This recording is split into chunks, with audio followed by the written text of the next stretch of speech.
pessoal, sejam bem-vindos de volta aqui ao canal da Clínica Remédio Lages, né? Um canal que tem trazido informações sobre saúde mental. Você pode ver as nossas playlists aqui no canal, tem muita informação útil para você que é estudante da área, para você que é curioso, para você que é paciente aqui da nossa clínica, tá bom? A gente está hoje aqui com o psiquiatra, Dr. Celso, psiquiatra que já está na casa aqui desde o início, né? A doutora Remédio estava falando.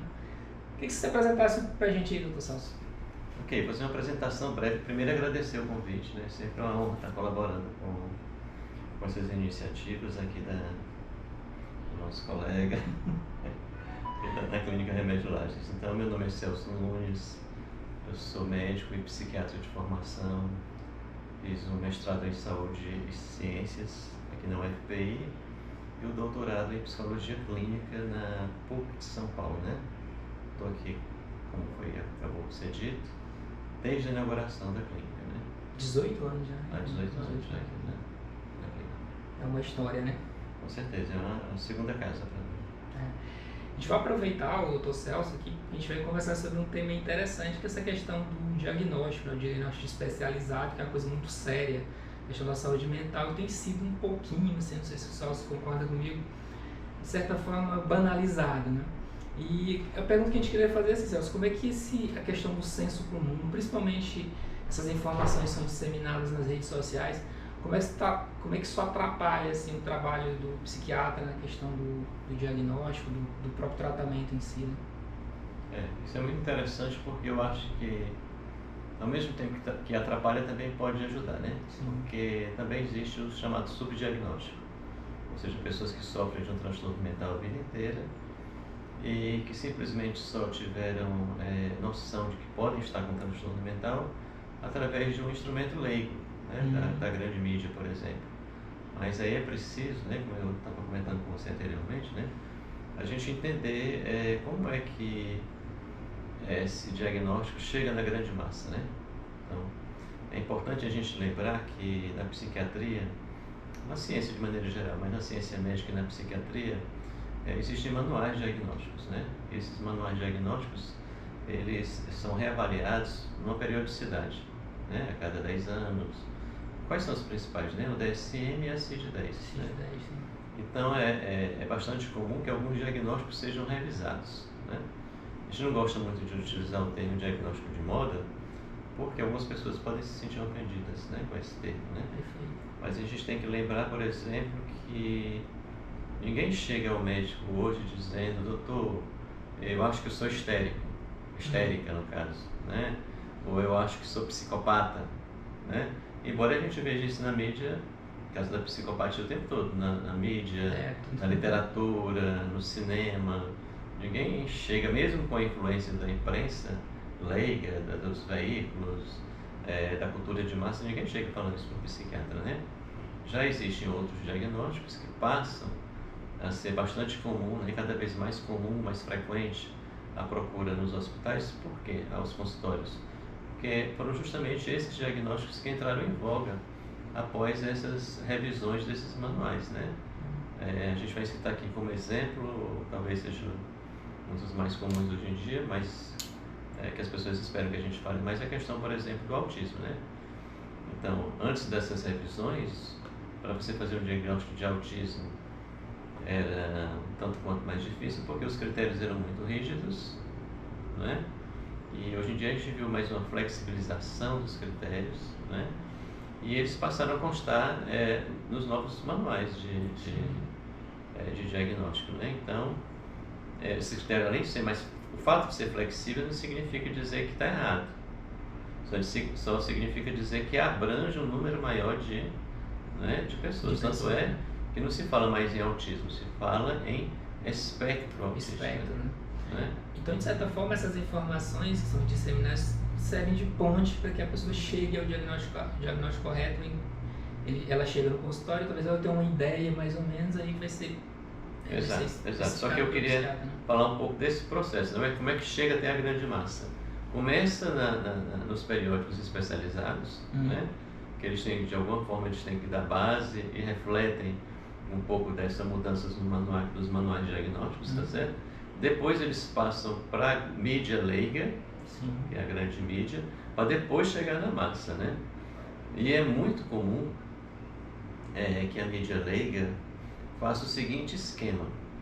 Ela normalmente ancora aquele diagnóstico numa personalidade, tá Tipo, certo? Um cantor, apareceu numa um novela. artista, aparece na novela, tá certo? Ancora aquilo naquela personalidade e divulga aquela informação, né? Mesmo que eu perceba que normalmente eles falam, olha, se você se identificou com aquilo, procure um profissional. Sim. Só que essa coisa é divulgada de maneira tão ampla que acaba chegando aonde? Na massa, né? E dessa massa vem aonde? Para o consultório. Para o consultório. Então o processo é esse. Então esse diagnóstico que a gente vê chegando mais comumente, ele não chega sem uma explicação dos consultórios, né? Existe todo um processo, né? E começa como eu estou te dizendo, dessa revisão dos manuais, dessas revistas especializadas, depois das revistas leigas, Sim. até chegar a se popularizar. Ele não vem do nada, né? Tem todo um processo interessante. Tem todo um processo, né?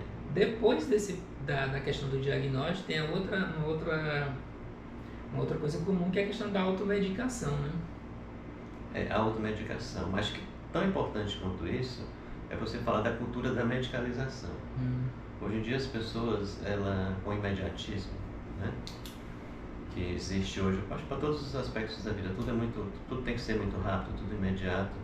As pessoas desacostumaram de elaborar conflitos psicológicos. O que as pessoas querem, o que a cultura pede é um resultado imediato, é um alívio imediato. Perder a visão de processo, né? Exatamente. É a política do iFood, eu aperto aqui e o entregador já chega. Então nesse caso aí, o que é que entra, cai como uma lupa? Uma medicação. Só que para o médico fazer uma medicação, ele precisa primeiro fazer um diagnóstico. Eu acho até interessante, né, prática, né, que a gente já carrega em uma prática de 30 anos de psiquiatria, que até quando você acha que o problema da pessoa não precisa de uma medicação, se beneficiaria mais de uma psicoterapia, o médico não pode fazer isso sem dar um diagnóstico, sobretudo se for por plano de saúde, porque ele precisa colocar lá uma CID para poder justificar o encaminhamento para um diagnóstico. Então a cultura da medicalização, ela não é enfrentada só pela população. O próprio profissional da medicina, e até o psicólogo, que para dar continuidade, ele precisa botar um diagnóstico, né? Então assim, parece que é uma coisa que está um pouco acima do nosso controle, né? Existe uma cultura para isso. Uma cultura para isso. Você se apresenta para a pessoa e meu nome é Valdemir, meu CID é o tal, né? Exatamente. A pessoa carrega um CID, né? Um número de CID, né? Que é a Classificação Internacional das Doenças, né? Para poder dar seguimento ao próprio tratamento. Sim. Mesmo que seja só a parte de psicoterapia, que não precise usar a medicação.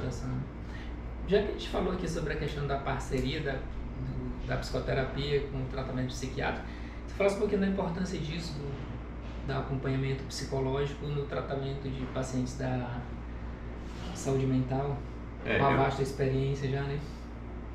Eu considero fundamental porque eu sempre trabalhei em parceria com psicólogos, né? Essa prática, desde a época da minha atividade docente, né? Eu acho que eu dei mais tempo de aula em psicologia, em graduação de psicologia, do que propriamente em medicina. Então, eu sempre tive um contato direto com psicólogos, com colegas psicólogos. Chamo colegas porque eu digo que nós somos colegas da saúde mental. Sim. Embora sejam profissões diferentes, né? Mas eu acho fundamental porque se você não faz isso, você corre o risco de entrar nessa cultura da medicalização de maneira radical. E você acaba deixando de oportunizar ao seu paciente, tá certo? A possibilidade de que ele trabalhe esses conflitos, né? Em vez dele medicalizar. Cada coisa que ele coloca para você no consultório vira uma medicação diferente, né? Quando na verdade você já sabe que aquilo tem a ver com conflitos familiares, conflitos com a sexualidade, conflitos no local de trabalho, e que uma medicação pode até ajudar, normalmente ajuda, mas que não resolve o problema totalmente, né? Sim. Isso sem falar que alguns pacientes, porque também tem um feedback, né? Hoje em dia eu acredito que mais de 50% dos pacientes que eu recebo encaminhados pelo meu paciente são encaminhados pelo psicólogo. Sim. Né? que eu acho uma coisa bastante saudável. E a dificuldade que eles têm até de assimilar, né, todo aquele aprendizado que existe na psicoterapia, se ele está com a parte dele psíquica, as funções mentais, muito comprometidas. Então eu acho que uma coisa ajuda a outra. Ajuda a outra, né? Deixa eu até te interromper, que eu também sou psicólogo, e a experiência que a gente tem é que, como a terapia geralmente é semanal, né? Você vê o paciente 4 vezes por mês, você acaba desenvolvendo um contato mais estreito. Sim. Aí quando ele menciona alguma coisa que eu sei que aquilo vai ser importante para o psiquiatra, eu falo, quando você estiver na consulta com o Dr. Celso, você menciona isso aqui. Isso aqui é um dado importante para ele, né? Que você acaba servindo o apoio psicoterápico, ele acaba servindo como apoio para a terapia, né? Uma ferramenta interessante para o psiquiatra usar, né? Sim, porque assim, a estrutura da consulta psiquiátrica é um tanto quanto diferente da psicológica, né? Então o psicólogo vai ter contato várias vezes, o paciente ele vai ter com o tempo uma familiaridade maior com o psicólogo, no sentido de que ele não vai chegar e dizer tudo para o psicólogo no mesmo dia. O psiquiatra ele não vai dizer tudo que ele precisa dizer em uma única sessão, tá certo? Em uma única consulta. Então ele vai construindo essa relação com o psicólogo, vai se permitindo falar coisas que ele não se permitiu, não se sentiu à vontade, ou que ele mesmo não tinha noção na primeira consulta, mas ele vai dizer isso nas consultas subsequentes. Isso são dados importantes para o diagnóstico também na psiquiatria, né? Então assim, além de você comentar, fala isso com o seu psiquiatra e tal, é muito comum mesmo a gente receber relatórios, né? Um outro aspecto importante também é o tempo de tratamento com a medicação. Muitas vezes você percebe que esse paciente está melhorando, mas você precisa de um feedback mais, né, consistente, e aí o psicólogo pode te ajudar bastante nisso.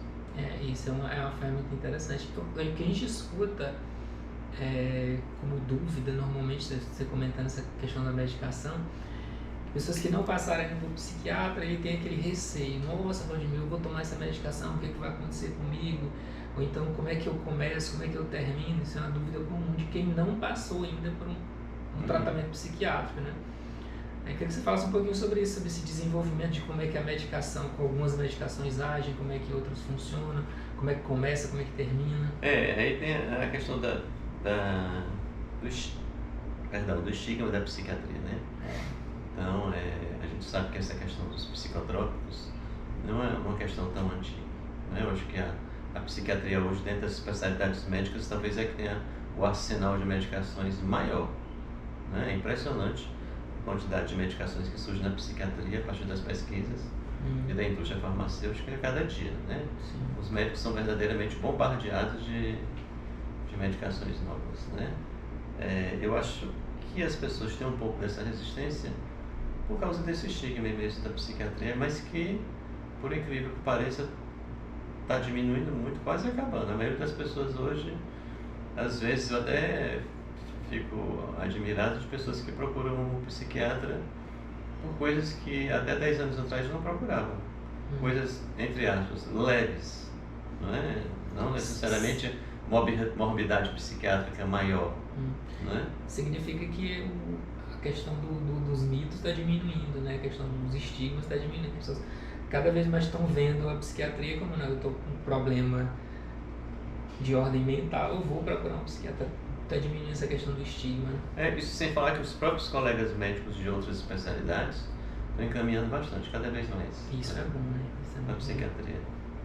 É bom e também evita a questão da automedicação, né? De pedir remédio emprestado para o vizinho, para o avô, roubar o remédio de dormir da avó. Entendeu? Que a gente vê isso bastante comum. Isso veio muito do senso comum, que o cara fala, eu tomei isso aqui, eu estava assim, tomei isso, sim. E às vezes é um processo completamente diferente. Medicar o colega, medicar o vizinho, medicar a tia, medicar o sobrinho. Doutor, eu dei remédio tal para o meu sobrinho. Essa é mais comum do que você imagina. Não tem problema não, todo mundo toma isso aqui. E não é exatamente assim, né? Pois até porque a medicação na psiquiatria ela precisa ser bastante orientada, né? Porque como toda medicação, ela tem os efeitos adversos, né? Muitas vezes ela não pode ser utilizada conjuntamente com outras medicações, né? E ela não deve ser utilizada sem a devida orientação. Uma coisa que eu trato pontualmente, Celso, com os pacientes que estão fazendo os exercícios, assim, você está tomando qualquer coisa, você tem que falar para o psiquiatra, você tem que informar para ele que você está fazendo. Até inclusive o uso de drogas não lícitas, né? Sim. Que às vezes eles escondem, não, você tem que mencionar isso. Ele não é seu pai, não, ele vai bater em você, não, só vai te orientar. Claro, o psiquiatra não está lá para te julgar nem para te dar lição de moral, né? Essa fase do tratamento moral na psiquiatria faz parte do... Lá de trás. Né? Muito lá de trás, bota lá de trás disso. Tá Mas certo. o fato é que precisa porque determinadas substâncias podem interagir, né? E isso vai acabar prejudicando o paciente. Atrapalha o tratamento, atrapalha o diagnóstico. O fato do cara ter que estar escondendo alguma coisa, estar usando alguma coisa que não... Há algumas medicações que o uso concomitante com medicação psiquiátrica pode gerar problemas muito sérios. Pode gerar problemas sérios, né? Celso, queria te pedir assim que você está aqui há 18 anos aí da fundação da clínica, que você falasse um pouquinho sobre a saúde mental nossa aqui de Teresina, do Piauí, como é que foi essa trajetória desses 18 anos aqui na clínica Remédio Lives. Eu fico muito feliz, né, com o fato de que uma clínica possa passar tanto tempo no mercado, né? Eu acho que isso é um parâmetro muito bom para a gente perceber, né, a receptividade da população, né, com relação ao serviço. Né? Ninguém fica tanto tempo no mercado, né, se não tiver o mínimo de qualidade para oferecer às pessoas. Né? Então eu estou aqui há 18 anos como responsável técnico da área médica. Né? Nós temos uma equipe aqui que é selecionada de maneira muito rigorosa. Né? Nós temos uma gama de profissionais. Na área da psicologia nós temos inclusive opções, né? Porque a gente sabe que na psicologia existem várias abordagens. Né? Então nós temos aqui praticamente todas as abordagens contempladas, né? Isso é muito saudável, é muito rico. A troca de experiência com os outros profissionais aqui é muito grande, que eu acho talvez que seja a coisa mais importante, né? É essa troca entre os profissionais, essa sua iniciativa agora de fazer, né, essas entrevistas é extremamente saudável. Acaba que você aprende mais, né? Eu aprendi muito aqui sobre psicologia com vocês psiquiatras, com o pessoal da fonoaudiologia. Acho que a clínica ela promove muito saúde. Sim, promove essa interação, e essa interação ela é muito rica. Ela oportuniza, né? Você está trocando informações e melhorando a qualidade do teu atendimento. Perfeito. Quer acrescentar mais alguma coisa? Não, agradecer a oportunidade, dizer que eu estou à disposição quando quiserem tratar de algum tema da psiquiatria mais específico. A gente vai estar aqui para colaborar sempre.